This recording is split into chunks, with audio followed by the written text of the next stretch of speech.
Well, it's now 8:41 and let's talk about some of the news stories that you might not have heard in the bulletins or the headlines, but might interest you nonetheless with Have You Heard This Morning? Who wants to start today? Shall I go first today? Yeah. Shall I just jump in and do it? Go straight for it. Right. Well, we've spoke about this before. The Crown, Series 3, the Netflix drama. Very excited I am about this. Don't know whether you two are quite sharing that same excitement. Nope. No, not done 1 or 2, so 3 would be a that would place be to start. quite surprising. A bit more of the Queen's history to plough through first. Well, Season 3, it's out on Sunday. It's released the whole lot, all 10 episodes on Netflix, starring Olivia Colman as the Queen and Helena Bonham Carter as Princess Margaret. Charles Dance and Gillian Anderson in there as well. Gillian Anderson is playing Margaret Thatcher in this. I think she'll be rather good because she's been pretty good in all the things she's done. But the thing is, if you don't have Netflix, you can watch the first episode on Sunday. They're doing a little sort of enticing teaser thing. So yeah, if you don't subscribe to the site, just go to the Netflix website and you can see the first episode. It'll stay there until the middle of December. So you can have a little watch and see what all the fuss is about if you haven't already. But do you sort of like your royal history? Are you into that sort of things? Yeah, no, I am interested. As I said before, I've only seen the first episode, but I think being a sneak preview for the third season might be a little bit lost on me. I think I've better go back right to the beginning and use the subscription to watch them properly. But I am interested, sure. Yeah, okay, well, there we are. Sunday is when it's all out, and whether we'll binge the whole lot in one day, I don't know, but we'll see. You're one of those. Oh, we'd probably do 2 or 3 maybe on Sunday and then save the rest. We'll see how we go. Right, Sian, what have you got for us this morning? Well, I have got a story about vegetables. So I think we probably all know someone who is absolutely useless at eating their vegetables. Turns out there could be a genetic reason. A study by the American Heart Association has found that people with 2 copies of the unpleasant taste gene, which does have a more scientific name as well, can taste more bitter tastes like that you would get in broccoli and sprouts, and then it puts them off getting their vegetables. So there could genuinely be a reason why some people dodge their greens. Excuses. See, I wonder if I had that when I was a youngster, because everyone starts saying that now. I hate these studies like, oh yeah, no, I've got that gene. I can't eat the sprouts. If there's an excuse, I'll jump on it, definitely. Bad news, though, because the gene may also make the taste of beer, coffee and dark chocolate unpleasant. So if anyone does say that, I'm like, oh, well, let me take that beer away from you.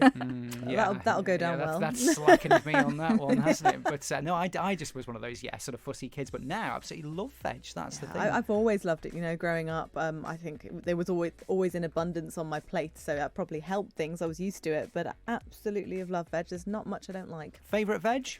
Ooh, it's a toss-up between broccoli, courgette, and sprouts.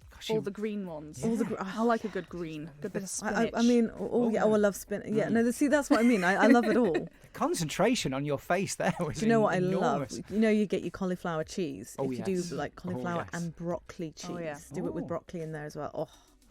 Right, okay. Then you got. Then you're hungry now. Mother-in-law is doing Sunday dinner. If you're listening, please make a note of that. Thank you very much. Mine is very close to my heart. I don't know how much you two will care. There's a very, very famous sitcom in America, which involves 6 people. I thought that was the one you were talking about. Yeah. Yep. So you know where I am with this? I'll be there for you.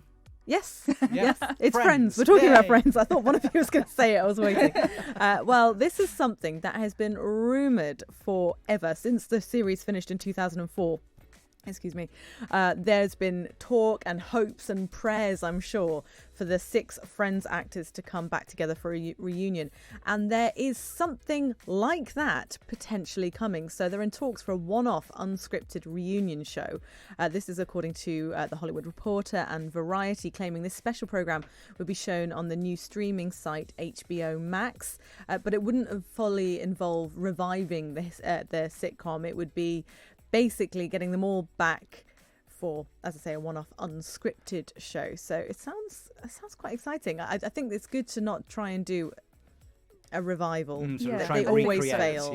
Yeah. And I am a huge Friends fan. It's pretty much up there with Blackadder as my most knowledgeable things to be able to quote. I think a lot of people are like you, and now that it's available on the aforementioned streaming service, I've sort of really got into it. I watched it a bit the first time round when it was on, but it's brilliant. 15 years on, though, they've sort of hung out, haven't they? They haven't had any kind of reunion. I think it's been really, really timeless, so it's lasted really well. And as you say, as it's on streaming sites now, people are watching it as new watchers, which is great that they're able to do that, and it still seems funny to people. But yes, this has been something people have been talking about for ages, but it might just be coming now. Okay, well. Who is it?